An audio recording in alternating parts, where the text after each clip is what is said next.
इसके अंदर जो इंडक्टर है, इंडक्टर एल आर सर्किट के अंदर हमने इसमें पुट कर दिया है। इसके अंदर करंट जो है मान लेते हैं आई जा रहा है, तो आई करंट है, तो इसके क्रॉस पोटेंशियल डिफरेंस क्या होगा, इसको कैसे पता लगाए। तो देखो फॉर्मूला आपके आगे है, फॉर्मूला लोग याद कर लेते हैं कि V B minus V A equal to minus L D I by D T. याद कर लो, इस डायरेक्शन में करंट जा रहा है, करंट की डायरेक्शन के अंदर हमने ए बी माने हैं, और करंट की डायरेक्शन के हिसाब से minus D I by D T या plus D I by D T इसका भी रखा जाएगा। तो ये तो है डायरेक्टली याद करना। बाकी इसके अंदर एक ये बात है कि मान लो आप ऑन द स्पॉट याद नहीं कर पाते या आपने प्लस माइनस की गलती कर दी, तो एक गलती से क्वेश्चन पूरा का पूरा गलत हो जाएगा। तो उसको बचाने का ये विकल्प है, आपको एक बेसिक आइडिया होना चाहिए, आपको डेरिवेशन का कोर पता होना चाहिए।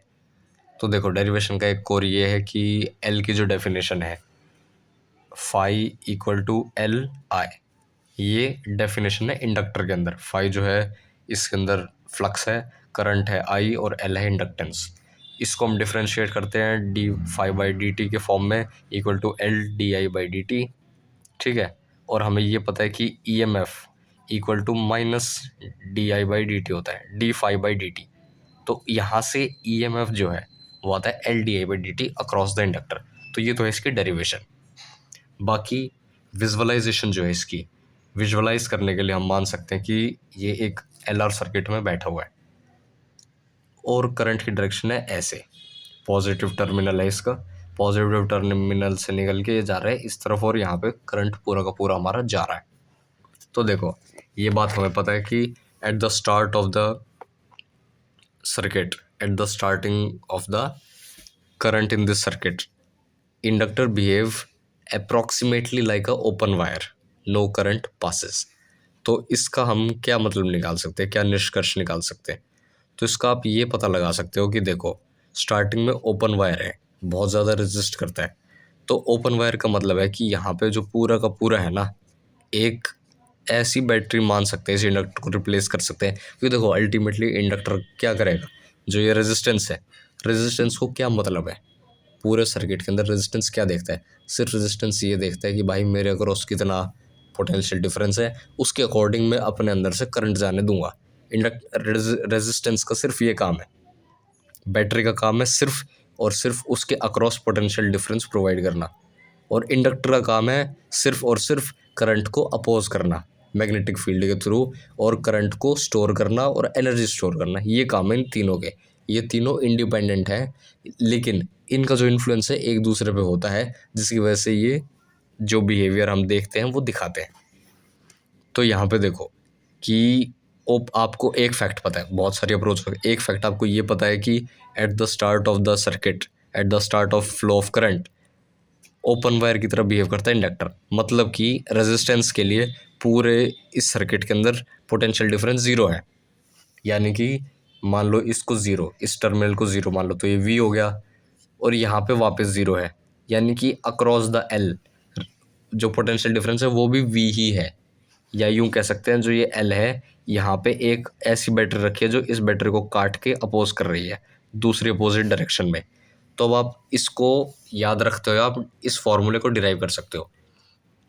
आपको ये बात पता है करंट ज़ीरो से शुरू हुआ था और आई की तरफ जाना चाह रहा है, ठीक है, यानी कि करंट इंक्रीज़ कर रहा है। जैसे ही आपने यहाँ पे एक स्विच मान लेते हैं, जैसे ही आपने स्विच बंद किया या स्विच ऑन किया, स्विच ऑन करते ही ये जो करंट है ये फ्लो होना शुरू होता है। Just after switching the switch on, current जो है वो हो गया ज़ीरो, और आपको ये पता है at time equal to infinity current जो है वो वी बाई आर होगा। ये बेसिक नॉलेज है जो आपको याद वैसे ही रहती है।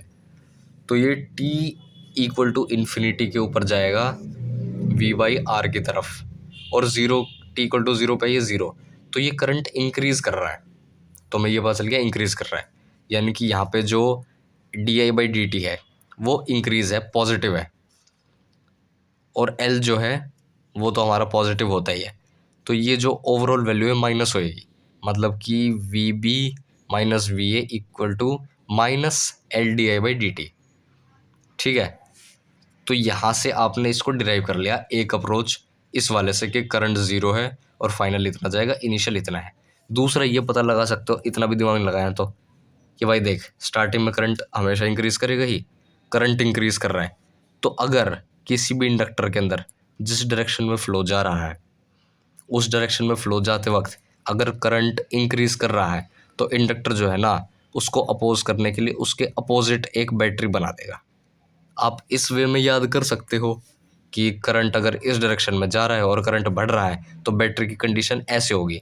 बाकी कुछ भी उलटता है, मान लो करंट की डायरेक्शन बदलती है तो बैटरी की डायरेक्शन बदल जाएगी, और अगर करंट का इंक्रीज होना डिक्रीज में कन्वर्ट होता है, डिक्रीज इंक्रीज में, तो डायरेक्शन पलट जाएगी।